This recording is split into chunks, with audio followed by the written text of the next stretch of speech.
Hey guys, Still Gaming here with yet another video. On today's video, we're going to be talking about Suicide Squad's Kill the Justice League. I'm looking forward to this game very much.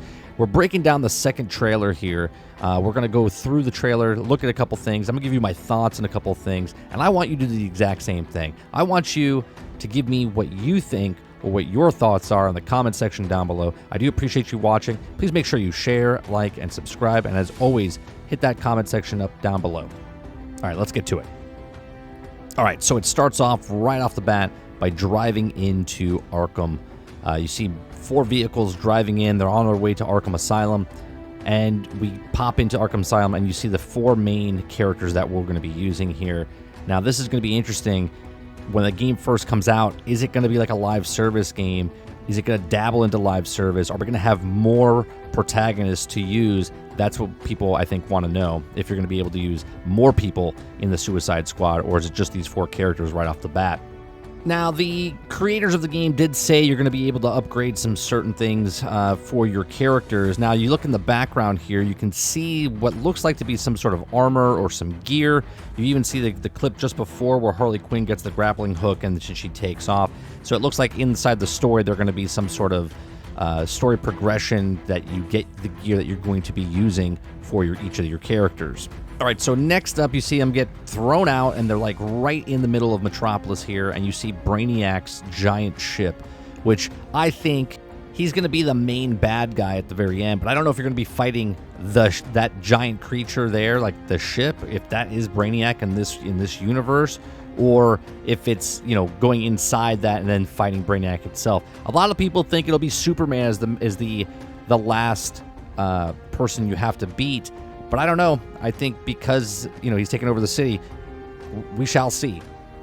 As somebody who played Marvel's Avengers over and over and over, you see 3 of the guys here, the ads that you're going to be fighting, and obviously they look a little different. They have a couple different head styles or whatnot, but they all have the big guns on them, or they're using big guns.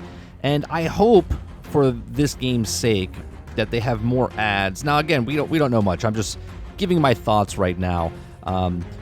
Obviously, we're going to be fighting against the Justice League, but the ads and stuff that you're going against, it's not like Superman has minions or Wonder Woman has minions or so on and so forth, right? So they're the main protagonist, or antagonist, I should say, but Brainiac is controlling them. And the ads that we fight, if you look at a game that we just played, Gotham Knights, there's a different assortment of characters. Hopefully it's not like Marvel's Avengers, where it got monotonous really fast, but you can just see them here on top of the building. The very first trailer we had, I think we saw a little bit more of like the grunts, and now we're seeing more people with different enemies with different big guns. Here you see the characters running away from some sort of alien being, a little creature. Who knows what this does? I don't know if it jumps on you and like takes over your brain or something. Maybe this is how Brainiac is getting control of the people. Again, we'll wait and see what happens here. But this looks very interesting as King Shark, Deadshot, Harley Quinn, and Boomerang are scared out of their wits, and they're running away from this little thing. Right here in the trailer, you see the big, I would assume this is the Elite or the Brute that you will be fighting. You can see is much bigger than the last characters that we just showed in the freeze frame. Even in the next clip, you'll see even more different type of characters. So far we see like the small creature, we see the medium size, we see the bigger guys with the guns on their hands, and then we see this big giant Brute here. Then in this next clip, we have just these lower level guys. You can see they have longer, lankier arms with the purple claws, spikes coming out of their back and whatnot. These guys seem like they jump really far, so just yet another enemy. Here's a much better shot. I don't know if this guy is the Brute, maybe he's a mini boss, something, but here's another better shot of him. You can see he almost looks like from Left 4 Dead 2, one giant arm, and he used to slam you and pick you up, a little bit like that. Right here, you see a sword come up from behind and just slice right through him, and obviously that sword belongs to Wonder Woman.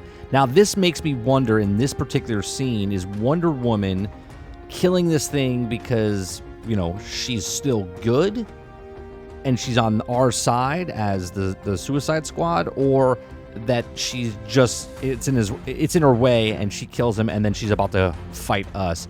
I don't know. I kind of think that Diana is still good, but we'll see what happens.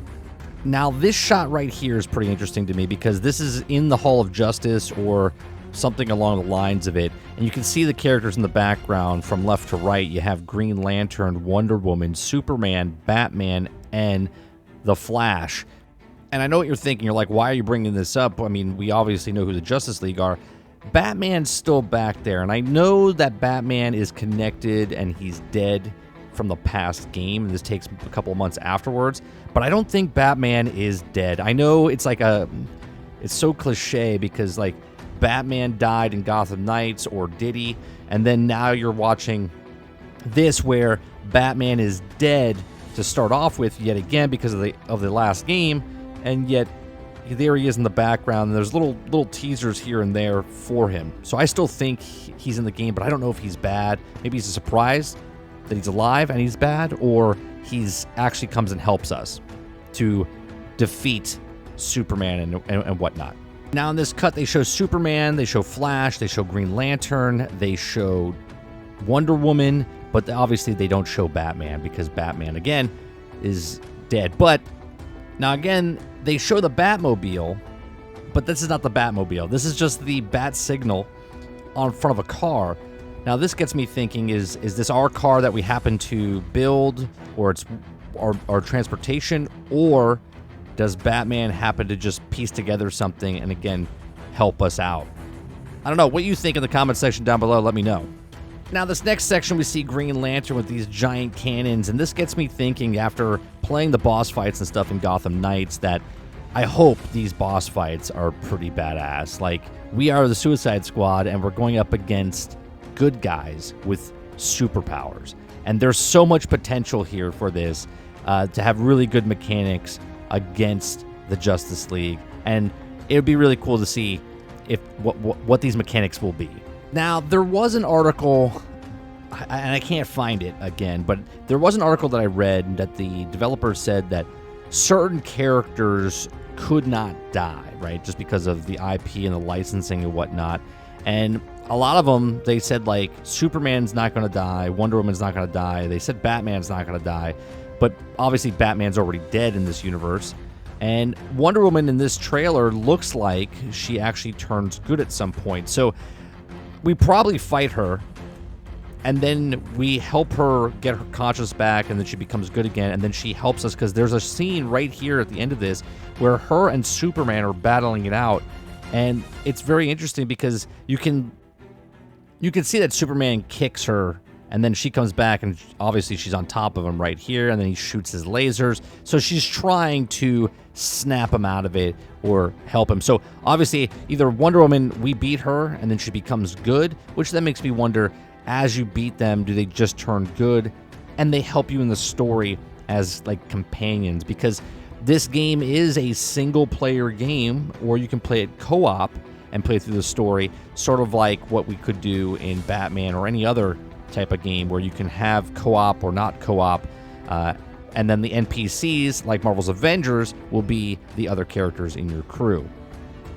Now here you see the Penguin, and Penguin in this one looks pretty good. I mean, he does look pretty good, but again, just like in Gotham Knights, he wasn't a villain that we were fighting. He was more of an informant, so I'm assuming he's going to be some sort of informant here, maybe to help us to find Batman or something.